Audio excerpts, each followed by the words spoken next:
Hey everyone, it's Melody with Design by Melody. I'm on like a voiceover marathon today. I am trying to get about 4 voiceovers done. I'm trying to get caught up with the layouts before I leave for my Christmas vacation.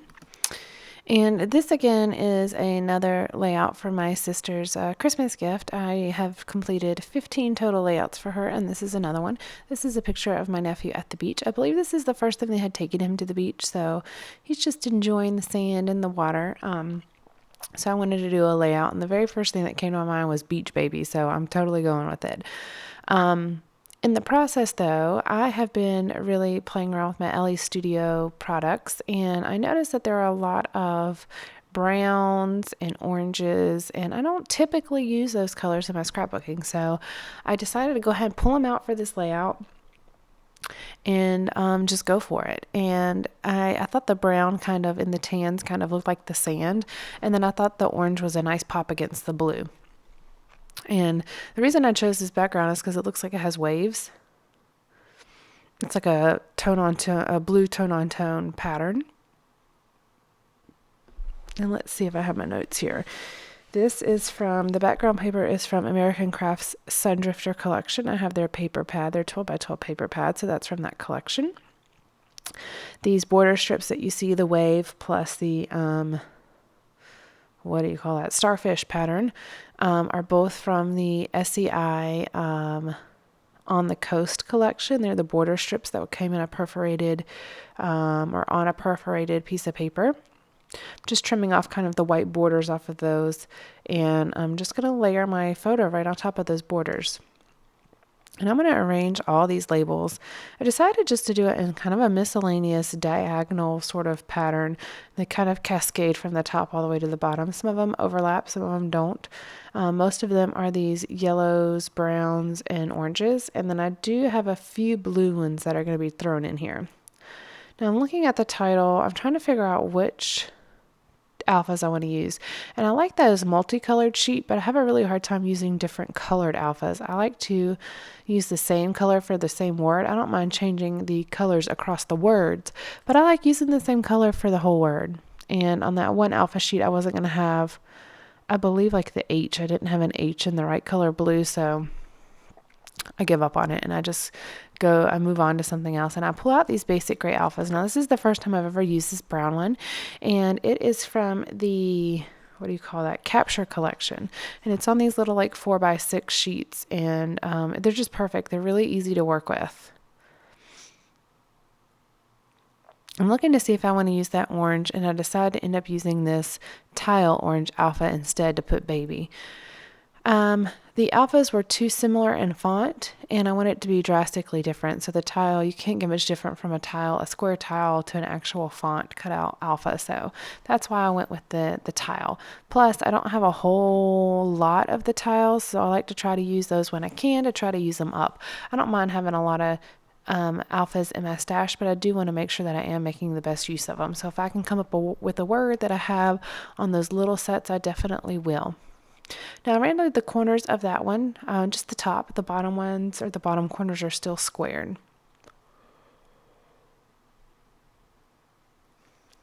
I've had these border strips in my stash for quite some time, so I'm actually really excited to use them. We haven't been to the beach in a long time, so I haven't had a need to use them. So having this beach photo of my nephew was a perfect reason to pull them out. Now, we did go to the beach this year, so I do have a few beach photos, but it was like while there was a hurricane coming through, so it stormed the entire time. It was a very interesting beach trip. I have photos from it though, so I'll definitely scrap it, but we couldn't swim. We swam at the indoor pool a bit, but we couldn't swim in the ocean. And when we did go to the ocean, we had an umbrella with us the whole time because it was pouring. I mean, it was terrible. But I will say it was the best time. It was the first time we had ever taken Kaylin to the beach, and he thought it was like amazing. He thought it was so cool. And we got to look for shells because the storm had washed them up. I mean, the neighborhood that we were in flooded, like the water was above the picnic tables, but there were parts of the beach that you could still, access on. most of the beach accesses had been washed out, but there were different parts that were a little bit higher, so it didn't get, or the drainage, maybe I should just say the drainage was a little bit better, so they didn't get washed out quite so bad. So we made the best of our trip, and it was a lot of fun, so I'll definitely be scrapping those hopefully sometime in the near future. I'm still working on some pretty old photos. Probably not really old, but like we're looking about a year back at this point. So the pictures and layouts from October of this year aren't going to get scrapped for for a while, I'm betting, because I'm still working on 2014.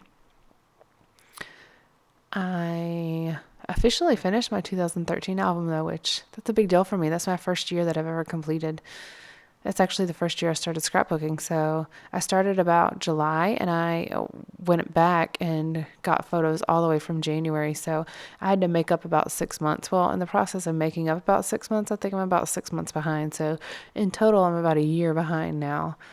But I'm slowly making progress, and things like this gift that I'm making for my sister, put me behind a little bit. However, I've really gotten to the point to where I scrapbook about 15 to 20 layouts a month, which is a lot for me.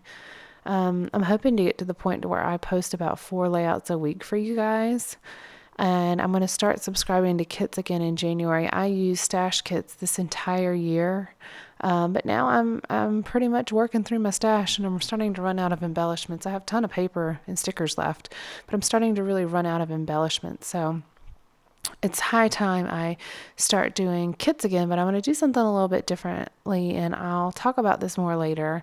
I'll actually do kind of an introductory video for it, but in January I plan to subscribe to a different kit not subscribe, but purchase a different kit each month and kind of show you what I can do with it, but also kind of review the kit. And I think it'd be really nice to be able to see the kits compared and be able to see what I can get out of each kit. Now I know there's different products each month out of the kits, but I just think it'd be really nice to be able to see what a typical, or what not, I don't know if I'm typical, but what a person can get out of a kit. Plus, I like to just be able to see, what style different kits have, different companies have when they make their kits, and, just kind of get a feel for the different kits, as well as kind of compare the value.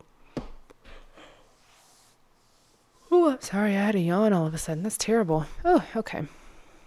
So going back to the layout, I am still adding all these different embellishments, and I'm just using different pieces. I cut off a little bit of that blue, and I wanted to have a little bit of blue up here in the top left corner, so I just kind of stuck that on the edge. I am going to make a pocket at the top for my journaling, like I've been doing in a lot of these layouts. It's not necessary, but I find journaling as an important piece in scrapbooking, because that's why I scrapbook. It's not just for my enjoyment. I do it so these stories will be captured for my family to read later, and be able to look back on later. So I am trying to include a pocket on most of these layouts for my sister to add journaling if she wants to. Now, the reason I'm doing it as a pocket is because if she doesn't want to add journaling, I don't want it to be like the layout's missing something. So I do want to do a border on the outside of this page, and I pulled out these, I think they're Marvy pins, I think, but they're dried out. I haven't used them in quite a while, and they're just dried out, so I end up pulling out a Copic marker instead, and I wanted to see if I can make it thin enough, and I do. There are a few areas that kind of overlap, but it's not that big of a deal. I list all of now, this is only the second time I've done it, but I am listing all of my supplies on a blog post with some close-up pictures of each layout. Before, I was just doing kind of a weekly recap post on my blog, but now I'm actually dedicating a blog post to each layout that I do.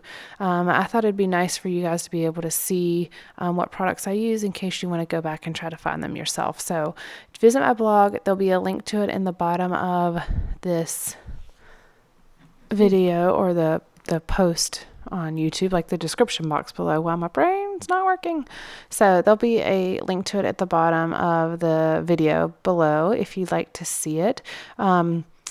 It's on WordPress, and it's just designed by Melody, but it's on WordPress. So take a look over there. You'll be able to see it. Plus, you'll be able to see the other layouts that I've done with their supply list as well. I'm really enjoying these scrapbook pages. It took me a while to kind of get in the groove with them, because it's kind of hard to scrapbook for someone else, especially when you don't know exactly what their style is. But I'm really starting to enjoy them. And well, now that I'm done, I've enjoyed doing them. I'll go back to scrapbooking my own photos here in just another week or so. And then I'm also going to do some photos for my other sister as well. But that probably won't be given to her till her birthday, which is in May. So I'll probably wait on those a bit, but I do have the photos already printed. So anyways, this finishes this layout. Please give me a thumbs up if you like this video, and also subscribe so you can see all the other videos that I post. Thanks again, guys. I hope you enjoy, and stay tuned for the still photos at the end. Yeah, I guess that's it. All right. Enjoy your night, guys. Bye.